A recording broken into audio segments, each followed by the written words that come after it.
बिस्मिल्लाहिर्रहमानिर्रहीम। आज हम जिस चैप्टर के एमसीक्यूज़ की बात करने वाले हैं वो है हमारे पास एटॉमिक स्पेक्ट्रा। इसका पहला एमसीक्यूज़ पढ़ते हैं। When an electron in hydrogen atom jumps from higher orbit into third orbit, जब हमारे पास हाइड्रोजन का जो है वो एक एटम हो और उसमें एक इलेक्ट्रॉन वो जो है हायर ऑर्डर से अपने जंप करके आता है थर्ड ऑर्बिट में, तीसरे ऑर्बिट में, the set of lines emitted is called, वहाँ से जो लाइनों का सेट जो है वो खारिज होगा उसको हम क्या कहते हैं? तो वो हमारे पास Balmer series, Lyman series, Brackett series या फिर पास्टन सीरीज़। तो वो हमारे पास पास्टन सीरीज़ होगा जब वो अपने हायर ऑर्डर से जंप करके थर्ड ऑर्बिट में आता है। दूसरा एमसीक्यू है spectroscopy is the branch of physics deals with the electromagnetic radiation emitted and observed bye.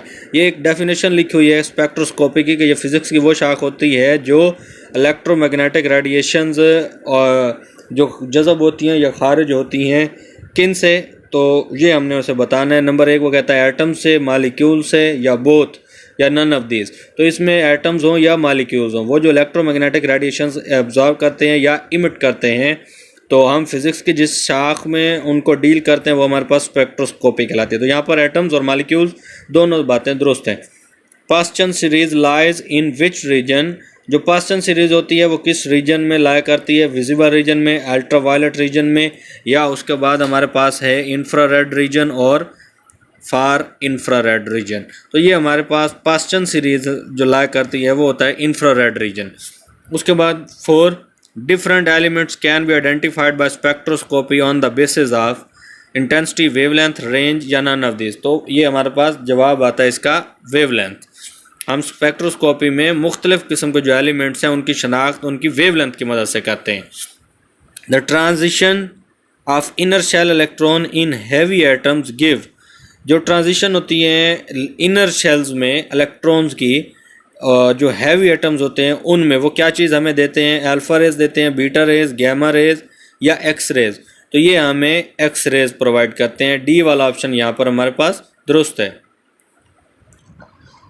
The quantized energy of first Bohr orbit is hydrogen atom of hydrogen atom is, जो हमारे पास first Bohr orbit होता है उसकी hydrogen atom में उसकी quantized energy की value, तो ये हमारे पास बी ऑप्शन है, -13.6 इलेक्ट्रॉन वोल्ट। बी वाला ऑप्शन यहाँ पर हमारे पास दुरुस्त है। उसके बाद है Bremsstrahlung are those in which radiations lie in, जो ब्रिमस्ट्रालॉन्ग है ये क्या है? इसमें जो रेडिएशंस होती हैं वो किस सूरत में पाई जाती हैं? तो सबसे पहला ऑप्शन है long wavelength region, short wavelength region, या wavelength in X region, X ray region, none of this. तो ब्रिमस्ट्रालॉन्ग ये वो वेव्स हैं, ये वो रेडिएशंस हैं जो जिनकी वेवलेंथ हमारे पास एक्स रे रीजन में पाई जाती है। उसके बाद है 8 वाला question, an interesting application of laser is the production of 3 dimensional images called. Laser की जो ये एप्लीकेशन है जिसमें हम 3 डायमेंशनल इमेज जो है पैदा करते हैं, इमेज बनाते हैं, उसको क्या कहते हैं? होलोग्राम। बी वाला ऑप्शन यहाँ पर हमारे पास दुरुस्त है। उसके बाद है the radius of typical nucleus is less than, एक हमारे पास जो न्यूक्लियस होता है उसका रेडियस हमेशा वो कहता है किससे कम होता है? तो 10⁻⁻14 मीटर से कम होता है। A discharge tube of helium और neon laser is filled with helium by, अब जो डिस्चार्ज ट्यूब होती है उसमें हीलियम कितने % भरी जाती है? तो ये हमारे पास बी वाला ऑप्शन 85%, ठीक है। उसके बाद है the radius of second orbit of hydrogen atom, जो हाइड्रोजन एटम होता है उसका जो सेकंड ऑर्बिट होता है दूसरे वाला, तो उसका जो हमारे पास रेडियस होता है वो किसके बराबर होता है? तो बी वाला ऑप्शन है हमारे पास यहाँ पे 2.12 angstrom. Which are the fundamental particles of an atom, एक जो एटम होता है हमारे पास उसके जो बुनियादी ज़र्रे होते हैं वो कौन कौन से होते हैं? तो ए वाला ऑप्शन है, ये बहुत ही आसान एमसीक्यूज़ है, इलेक्ट्रॉन, प्रोटॉन और न्यूट्रॉन। तो ए वाला ऑप्शन हमारे पास जो है वो दुरुस्त है। 13 एमसीक्यूज़ है जी, द न्यूक्लियस ऑफ हाइड्रोजन जिसका उसने जो है H1 और 3 लिखा हुआ है इज कॉल्ड। तो ये हमारे पास आइसोटोप्स होते हैं, जिसमें यहाँ पहला होता है प्रोटियम, दूसरा होता है ड्यूट्रियम और तीसरा होता है ट्रीटियम। तो इसमें ऊपर 3 लिखा हुआ है, तो ये हमारे पास सी वाला ऑप्शन जो है वो ट्रीटियम है। अगर इसके नीचे तो 1 ही रहेगा तीनों कंडीशन में, ऊपर होता 1 तो ये प्रोटियम होता, ऊपर होता 2 तो ये ड्यूट्रियम बन जाता, यहाँ पर ऊपर 3 है तो ये हमारे पास ट्रीटियम है। सी वाला ऑप्शन जो है ये दुरुस्त है। Elements which atomic number see greater than 82 are unstable, जिनका 82 से ऊपर हम एटॉमिक नंबर होता है वो इटसेल्फ रेडिएशंस खारिज करते हैं और इनको हम अनस्टेबल एलिमेंट्स कहते हैं। ये भी एक बाय डेफिनेशन बात है। Which of the following particles can induce artificial radio activity easily in certain nuclei. नीचे वो कहता है दिया गया है जो ज़रे हैं इनमें से आपने देखना है कि कौन सा है जो आर्टिफिशियल रेडियो एक्टिविटी आसानी से एक ख़ास न्यूक्लियाई में पैदा कर सकता है। तो ये हमने जब आर्टिफिशियल रेडियो एक्टिविटी का प्रोसेस शो करवाना होता है तो हमारे पास जो अल्फ़ा पार्टिकल है ये इजीली हमारा जो है वो काम आ सकता है। तो ए वाला पार्ट जो है हमारे पास अल्फ़ा पार्टिकल ये वाला दुरुस्त है। उसके बाद है how much energy is released by fission of 1 uranium nucleus. तो यूरेनियम के एक न्यूक्लियस से जो फिशन में एनर्जी रिलीज होती है उसकी अमाउंट होती है 200 मेगा इलेक्ट्रॉन वोल्ट, यानी कि 210 ज़रब 10 की पावर 6 इलेक्ट्रॉन वोल्ट। उसके बाद laser beam can be used for, जो लेज़र बीम है उसको हम कहाँ कहाँ इस्तेमाल कर सकते हैं। वेल्डिंग ऑफ डिटेक्टेड रिटेन्स, यानी वेल्डिंग में भी, डिस्ट्रॉय टिश्यूज़ इन लोकलाइज्ड एरिया, जो हमारे पास कोई डेड टिश्यूज़ होते हैं हमारे बॉडीज़ में उनको ख़त्म करने के लिए भी। उसके बाद scaled of capillaries for prevention of disease, और जो है हम निशानदही करने के लिए और उनका आगे बीमारियों का इलाज करने के लिए भी इनको इस्तेमाल। तो ऑल ऑफ देम ये हमारे पास जो है तीनों के तीनों ऑप्शन दुरुस्त हैं। लेज़र इन तीनों मकासद के लिए इस्तेमाल की जा सकती है।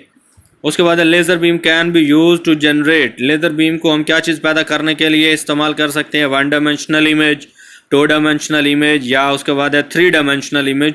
तो ये सी वाला ऑप्शन हमारे पास यहाँ पर दुरुस्त है। Which of the following pair has nearly identical metastable states, जो मेटास्टेबल स्टेट्स हैं जी वो नीचे वो दिए गए पेयर्स में से कहता है कौन सा है जो उनके करीब करीब मेटास्टेबल में है। तो ये हमारे पास हीलियम और नियोन, ये बी वाला ऑप्शन जो है ये हमारे पास दुरुस्त है। और सी ऑप्शन में हीलियम और कैल्शियम है। तो ये मेटास्टेबल स्टेट की अगर हम बात करें तो ये हमारे पास वो हालत मानी जाती है जिनमें ऑर्डिनरी जो हम क्रिएट करते हैं एक्साइटेड स्टेट या ऑर्डिनरी पार्टिकल्स, उनकी निस्बत इनके जो एक्साइटेड स्टेट का ड्यूरेशन होता है या दौरानी होता है वो हमारे पास ज़्यादा होता है। तो ये इसलिए ऑर्डिनरी एक्साइटेड स्टेट से ज़्यादा अपने जो है एक्साइटेड स्टेट का ड्यूरेशन रखते हैं। A finely focused beam of laser is use to destroy, जो हमारे पास फाइनली फोकस्ड बीम होती है, शुआ होती है किसकी, लेज़र की, इसको हम इस्तेमाल करते हैं क्या चीज़ डिस्ट्रॉय या तबाह करने के लिए। तो ये हमारे पास कैंसरियस सेल्स होते हैं जिनमें कैंसर पाया जाता है। Hydrogen bomb is based on the principle of nuclear fission, fusion या न्यूक्लियर चेन रिएक्शन। तो ये हमारे पास न्यूक्लियर फ्यूजन का प्रोसेस है। जो फिशन का रिएक्शन है वो हम एटम बॉम्ब में इस्तेमाल करते हैं। Which of the following is not radio active element, polonium, radium, uranium या लिथियम। तो लिथियम जो है ये हमारे पास रेडियो एक्टिव एलिमेंट नहीं है। The number of neutrons is equal to also known as the neutron number. A is number of nucleus और Z is number atomic number। तो A is equal to N, A part जो है ये हमारे पास है N is equal to A minus Z, यानी atomic mass में से अगर हम निकाल देंगे क्या कहते हैं एटॉमिक नंबर, तो हमारे पास जो तादाद बच जाएगी वो हमारे पास नंबर ऑफ न्यूट्रॉन्स हो जाएंगे, क्योंकि ये हमारे पास नंबर ऑफ न्यूट्रॉन्स प्लस क्या होते हैं नंबर ऑफ प्रोटॉन। तो Z को हम नंबर ऑफ प्रोटॉन्स भी कहते हैं। तो प्रोटॉन्स निकल जाएंगे, बाकी नंबर ऑफ न्यूट्रॉन्स बच जाएंगे। Pauli exclusion principle states that no 2 atomic electrons can be in the same orbital, be in the same shell, have same values of all the quantum numbers। तो ये हमारे पास सी वाला option जो है ये दुरुस्त है कि पाली एक्सक्लूजन प्रिंसिपल जो है ये बात करता है कि अगर 2 एटॉमिक इलेक्ट्रॉन्स होंगे तो वो जो है तमाम क्वांटम नंबर्स के लिए जो है सेम वैल्यू रखेंगे, उनकी वैल्यू जो है हमारे पास सेम आएगी। उसके बाद है the angular momentum of the orbital electron is integral multiple of, जो एंगुलर मोमेंटम होता है orbital electron is integral multiple, वो किस चीज़ का जो है इंटीग्रल मल्टीपल होता है, तो ये हमारे पास सी वाला ऑप्शन है h/2 पाई। किसी भी पार्टिकल का जो हमारे पास एंगुलर मोमेंटम होगा, जो ऑर्बिटल इलेक्ट्रॉन है कि एक इलेक्ट्रॉन है वो ऑर्बिट में मूव कर रहा है, तो उसका जो एंगुलर मोमेंटम होगा वो हमारे पास इंटीग्रल मल्टीपल होगा किसका, h/2 पाई का। तो ये हमारे पास सी वाला ऑप्शन यहाँ पर दुरुस्त है। Bohr's atomic model gained acceptance above all other models because it, जो बोहर का एटॉमिक मॉडल था उसको ज़्यादा शोहरत हासिल हुई या वो सब के ऊपर सही माना गया, किस वजह से। ए वाला है is based on quantum hypothesis, क्या वो क्वांटम के हाइपोथेसिस उसमें मुशाहिदात शामिल थे। बी वाला है explain the construction of atom, क्या उसने एटम की जो बनावट थी उसको जो है वजाहत की उसकी। सी वाला है assumed continuous radiation of energy by orbiting electrons, के उसने ये फ़र्ज़ कर दिया कि जो इलेक्ट्रॉन ऑर्बिट में हरकत करते हैं वो कंटिन्यूस जारहाना एनर्जी खर्च करते हैं। या डी वाला है एक्सप्लेन हाइड्रोजन स्पेक्ट्रम। तो हमारे पास जो डी वाला ऑप्शन है ये ठीक है कि बोहर्स एटॉमिक मॉडल जो था उसने हाइड्रोजन स्पेक्ट्रम को वेल एक्सप्लेन कर दिया, तो उसको दुरुस्त माना गया। उसके बाद है Rutherford experiments on scattering of alpha particles prove that, जो रदरफोर्ड का एक्सपेरिमेंट था जो उसका तजर्बा था ऑन स्कैटरिंग अल्फा, जो कि हमारे पास अल्फा पार्टिकल्स के फैलाव के ऊपर था, जो वो स्कैटर्ड हो रहे थे, फैल रहे थे। इज़ प्रूव्ड दैट, उसने क्या साबित किया, एटम इज़ मोस्टली एम्प्टी, उसने ये बात साबित कर दी कि जो एटम है वो ज़्यादातर एटम का हिस्सा जो है वो खाली है। जो बी वाला है positive charge is uniformly distributed in the atom, तो पॉजिटिव चार्ज सिर्फ और सिर्फ न्यूक्लियस के ऊपर होता है, ये बात गलत है। Number of positive charge is equal to the number of negative charges. और तीसरा है हमारे पास एटम्स कंटेन्स इलेक्ट्रॉन्स, तो ये तीनों बातें गलत है। ए वाला ऑप्शन हमारे पास यहाँ पर दुरुस्त है। Which of the following source give discrete emission spectrum, नीचे दिए गए कौन सा जो है ज़रिया वो हमें डिस्क्रीट एमिशन देता है स्पेक्ट्रम की, तो ये हमारे पास मरकरी वेपर लैंप है, mercury vapour lamp. Band spectrum is produced by, तो H, He या H2 या Na, तो हमारे पास सी वाला जो ऑप्शन है H2 ये हमारे पास ठीक है। बैंड स्पेक्ट्रम जो है वो H2 से प्रोड्यूस किया जाता है। In which region of electromagnetic spectrum does the Lyman series of hydrogen atom lie, कौन सा जो है रीजन जिसमें इलेक्ट्रोमैग्नेटिक स्पेक्ट्रम लाइमन सीरीज जो है हाइड्रोजन एटम का जो है हमारे पास इलेक्ट्रोमैग्नेटिक स्पेक्ट्रम जो है वो लाइमन सीरीज में आता है, तो वो हमारे पास जो रीजन होता है वो अल्ट्रा वायलेट होता है। अगर हम हाइड्रोजन का स्पेक्ट्रम बनाएंगे, उनकी इलेक्ट्रोमैग्नेटिक स्पेक्ट्रम चेक करेंगे, तो जहाँ पर लाइमन सीरीज एप्लीकेबल होती है वो हमारे पास अल्ट्रा वायलेट रीजन है। उसके बाद है हमारे पास according to the classical theory the Rutherford model of atom is, अगर हम क्लासिकल थ्योरी की बात करें तो उसके अकॉर्डिंग जो है रदरफोर्ड ने जो एटॉमिक मॉडल पेश किया वो अनस्टेबल है। बी वाला ऑप्शन यहाँ पर हमारे पास दुरुस्त है। The angular momentum of electron in nth orbit is given by, angular momentum होगा किसी भी इलेक्ट्रॉन का, जो इलेक्ट्रॉन हमारे पास nth ऑर्बिट में मौजूद होगा, तो उसको हम किस फार्मूले से जो है वो लिख सकते हैं या ड्राइव कर सकते हैं, तो वो है हमारे पास सी वाला ऑप्शन यहाँ पर दुरुस्त है, NH/2 पाई, NH/2 पाई। तो उसके बाद है when a hydrogen atom is raise from the ground state to an excited state, जब हाइड्रोजन के किसी भी एटम को उसकी ग्राउंड स्टेट से उसकी एक्साइटेड स्टेट में ले जाया जाता है, तो क्या होता है, potential energy increases and kinetic energy decreases. A वाला ऑप्शन यहाँ पर हमारे पास दुरुस्त है।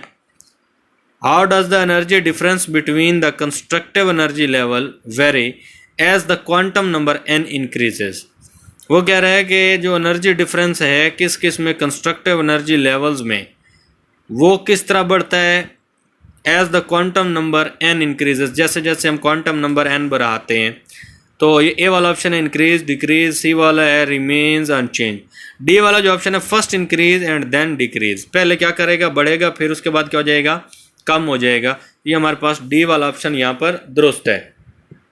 उसके बाद है which of the following is the property of Rydberg constant, कौन सी खसूसियत है नीचे दिए गए ऑप्शंस में से जो कि रेडबर्ग कांस्टेंट में पाई जाती है। इट इज़ यूनिवर्सल कांस्टेंट, ए वाला ऑप्शन है। It is same for all hydrogen like atoms, तो ये बी वाला ऑप्शन दुरुस्त है कि जो जो एटम्स हाइड्रोजन की तरह होंगे ये उन सब के लिए सेम रहता है, एक जैसा रहता है।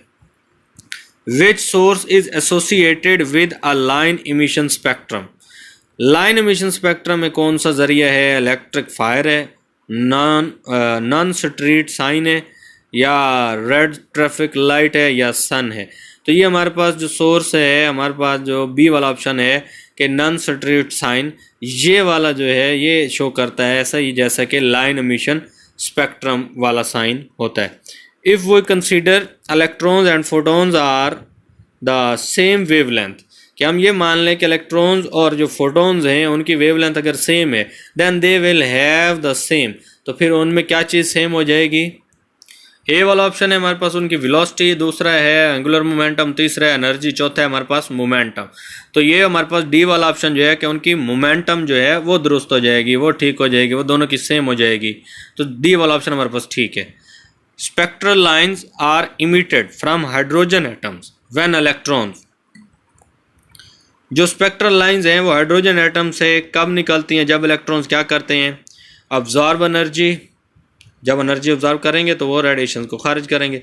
बी वाला ऑप्शन है radiate energy due to the change of their orbital motion, गलत है। Emit energy while jumping down to a lower energy level, ये भी गलत है। Radiate energy due to their orbital motion, ये भी है। तो ऑब्जॉर्व एनर्जी सिर्फ और सिर्फ जब वो एनर्जी को ऑब्जॉर्व करते हैं, जज़ब करते हैं, तो फिर क्या करते हैं स्पेक्ट्रल लाइंस को इमिट करते हैं। उसके बाद है हमारे पास ionization of energy hydrogen atom originally in its ground level take a minimum amount of energy equal to 2.4 joules. जो आयनाइजेशन है किसी भी हाइड्रोजन एटम की, वो उसकी जो ग्राउंड स्टेट में उसकी कम से कम मिकदार दरकार होती है उसको आयनाइज करने के लिए, वो हमारे पास 2.4 जूल्स होती है। लास्ट MCQ है इस चैप्टर का हमारे पास, the red line of the Balmer series originates in a transition between levels having quantum numbers. Red line the Balmer series originates, जब बाल्मर सीरीज हमारे पास वहाँ पर पैदा होती है इन ट्रांजिशन, किसी भी इस ट्रांजिशन के अमल में, मुंतकिली के अमल में, या वो जो वहाँ से जो पेरेंट्स न्यूक्लियाई टूट के डॉटर न्यूक्लियाई में तब्दील हो रहे हैं उनमें, between levels having quantum number, उनका क्वांटम नंबर क्या होगा बाल्मर सीरीज़ में, तो क्वांटम नंबर वहाँ पर हमारे पास 3 और 1 का होता है जब हम रेड लाइट को यूज़ कर रहे होते हैं। तो ए वाला ऑप्शन जो है वो हमारे पास यहाँ पर दुरुस्त है।